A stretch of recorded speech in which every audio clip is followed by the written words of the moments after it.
Dr. Paul Hunter joining us from Columbia Summit Vet Hospital, and we're talking tick season because it is tick season, but ticks to do with your pets, right? Yeah, well, everyone knows ticks are here in Kamloops, and we've dealt with this for decades. Here, we're a little late. They've been out for probably close to a month by now, right, except a little stalled with the cooler weather.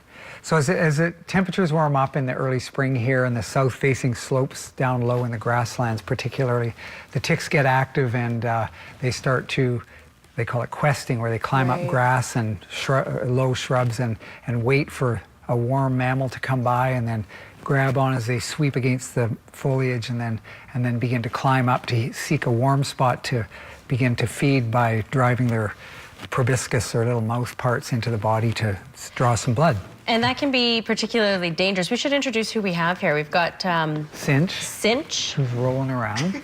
Who's rolling around. And? Shooter. Yeah. Shooter.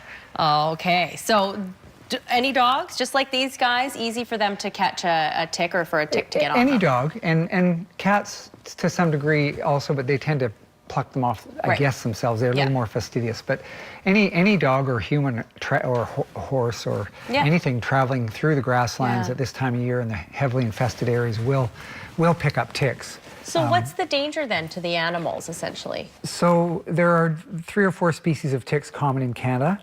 And the ones in our region that are common are the brown dog tick or the Rocky Mountain wood tick, which cause, when the female is feeding, she has a neurotoxin she releases.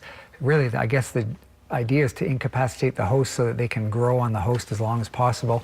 And it causes a paralysis. It's like a slow ascending paralysis.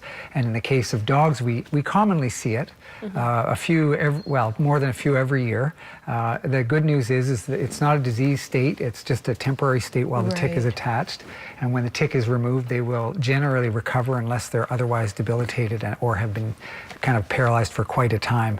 You know, I've seen dogs, the worst I've seen was a dog that had been paralyzed for a couple of days before the people took action, and the dog died. It was older.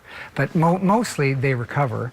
In other areas of the province, southern, from Boston Bar south and in parts of a little bit north perhaps, and in the southeast part of the province, there are blackleg ticks which carry Lyme disease. Yes. And that's an infectious disease that the ticks transmit when they're feeding, and then of course that becomes a lifelong disease, very hard to diagnose. Treatable if you can positively diagnose this, but there's problems with the testing being accurate and precise so that we can't be sure, and there's some debate around that.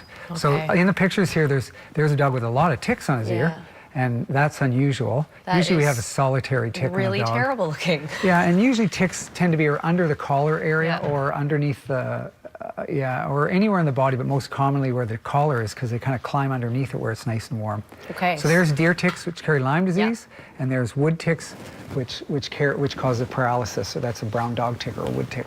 So there you go. There's Lyme disease in Canada. Yeah. A lot in the eastern Canada and U.S. It's a real problem. We don't nearly have that problem in intensity here, but we have the diseases here in some areas, and people have to be conscientious. What are you holding? Oh, I have are we done with photos? I don't know how easy it is. Yeah, I want to see what. So here's the life cycle. I want you to tell people what you're holding. Quickly, there's the life cycle. They get on a host, they feed, and then they mature to the adult stage, and they again feed, and then they burst apart and lay eggs. That's an engorged female who's ready to drop off, and she's had a few good feedings and will drop off and lay her eggs in the ground. Okay, well, we'll get you to tell us, Dr. Hunter, what you're holding, just because we are running out of time, unfortunately. This is a jar of ticks that we've taken off horses that are at home. I think we have 8 horses, and we removed all the ticks one day. We usually do this about weekly, and there's probably, I don't know, 50 or 100 ticks here. We live south of town in the grasslands, so ticks are very prevalent. Yes. We have a heavy deer population, which is probably the biggest vector for these, but then the horses and cattle become vectors for it as well. All right, well, thank you so much. Yeah. Good information. So quickly, though, the treatment is easy in dogs and cats too. We use NexGard in our clinic. It knocks the ticks off, and the good news is it knocks them off before they can transmit Lyme disease. There's some data to support that theory. Excellent. So just like we have to check ourselves out there, check your animals as well. Thanks, Dr. Hunter, and I'm sorry we're running out of time. That's all right. Stay with us. We're right back with Judy Basso.